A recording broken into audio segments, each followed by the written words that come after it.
பொன்னேரி அதிமுக வேட்பாளர் சிறுனியம் பலராமன் பழவேற்காடு பகுதியில் வீதி வீதியாக சென்று வாக்கு சேகரிப்பில் ஈடுபட்டார். அவரை மீனவ கிராம மக்கள் பட்டாசு வெடித்தும் ஆரத்தி எடுத்தும் பூக்களை தூவியும் வரவேற்றனர்.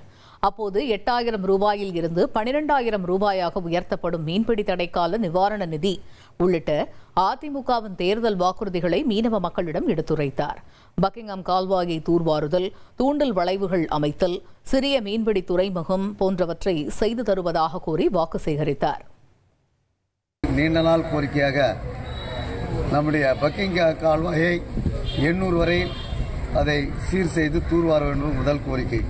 ரெண்டாவதாக மீன் இறங்குத்தளம் ஃபிஷிங் லேண்டு, அதாவது ஆர்பார் ஒன்றை அமைத்து தர வேண்டும் ரெண்டாவது கோரிக்கை. அதே போல் தூண்டில் வளைவு LNTயிலிருந்து நம்முடைய ஆரம்பாக்கம் வரைக்கும் தூண்டில் வளைவை கேட்டிருக்கிறார்கள்.